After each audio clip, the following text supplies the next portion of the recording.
The breeding facility on Kethera Station hummed with the chittering of hundreds of draken hatchlings, their scales gleaming in shades of emerald, sapphire, and crimson under the artificial sun lamps. Prospective companions moved between the pens, seeking the perfect bond partner, a tradition that had united species across the galaxy for centuries. But in the corner pen, separated by reinforced barriers, 3 pale figures huddled together. Their scales were the color of snow, their eyes burning pink like dying stars. Albino dragons, genetic anomalies, and according to every handler on the station, utterly unbondable. Mira Solon pressed her palm against the viewing glass, her breath fogging the surface. She'd been on Kethera Station for 3 months now, ever since her parents had been assigned to the agricultural sector. 3 months of watching other humans, Valorians, and even the stoic Kryn find their companions while she remained alone. "I wouldn't bother with those," a Valorian handler said, his translation collar flickering. "Albino dragons are notoriously aggressive. Something about the genetic mutation affects their temperament. They're being transferred to a research facility next week." Mira watched as the smallest of the 3, no bigger than a house cat, snapped at one of its siblings, then immediately curled into itself, trembling. "What happens at the research facility?" The handler's face softened with what might have been pity. "They'll be studied. Humanely, of course. But dragons need bonds to thrive. Without them—" He didn't finish the sentence. Mira understood. Without bonds, they would fade. Not die exactly, but something worse, existing without truly living. "Can I go inside?" she asked quietly. The handler's ear stalks flattened against his skull. "Human, I must advise against, please. Just for a moment." Perhaps it was the loneliness he heard in her voice, or perhaps he simply didn't have the energy to argue with another disappointed applicant. He sighed and deactivated the barrier. 5 minutes. "And don't say I didn't warn you." Mira stepped into the pen and immediately 3 pairs of pink eyes locked onto her. The largest hatchling, still no bigger than a medium-sized dog, rose to its feet, scales bristling. A low hiss emanated from its throat. She sat down cross-legged on the floor, making herself small, unthreatening. The technique she'd read about in every bonding manual, though none of them had mentioned albino dragons specifically. "Hello," she said softly. "My name is Mira."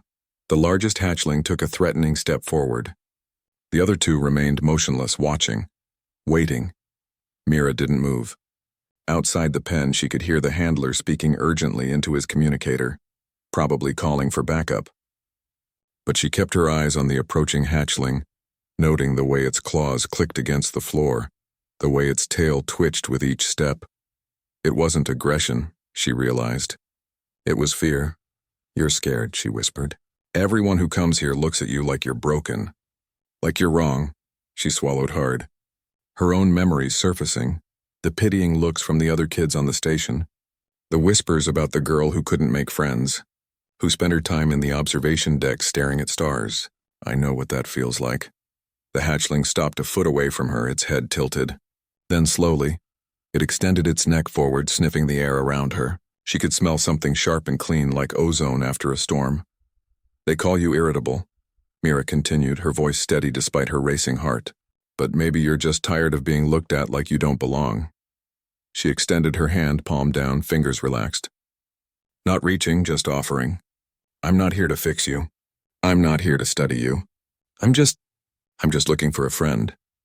The hatchling stared at her hand for what felt like an eternity. Then, with a movement so swift she barely tracked it, it pressed its snout against her palm. Contact. The bond formed instantly, not like the gradual connections she'd read about, but like a circuit completing, electricity arcing between 2 points. Mira gasped as emotions flooded through her. Suspicion, yes, but underneath it, a desperate, aching loneliness that mirrored her own. And beneath even that, hope. The hatchling, Snowfang, she suddenly knew, though she couldn't explain how, collapsed against her legs, trembling. The other 2 albinos crept forward, emboldened by their siblings' courage. "Easy," Mira murmured, running her hand along Snowfang's spine. The scales were surprisingly warm, almost fever-hot. "I've got you." The handler burst through the door, 2 security officers behind him, then stopped dead at the sight before him.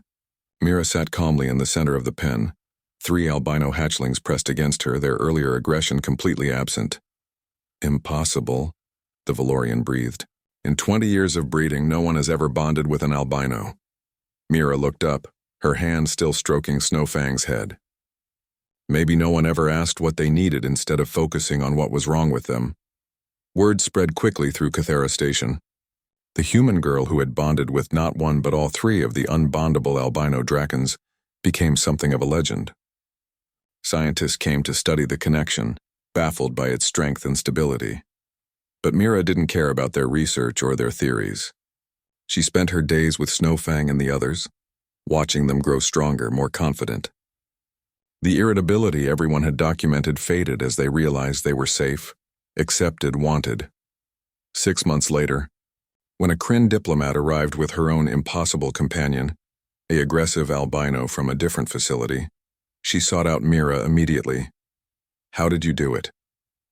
the diplomat asked, watching Snowfang play with her siblings in the station's garden. Mira smiled, feeling Snowfang's contentment through their bond.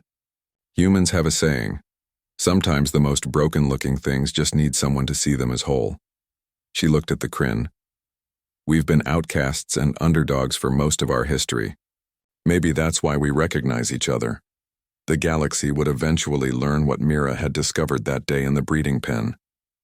That humanity's greatest strength wasn't their technology or their adaptability, but their stubborn refusal to accept that anyone or anything was beyond redemption.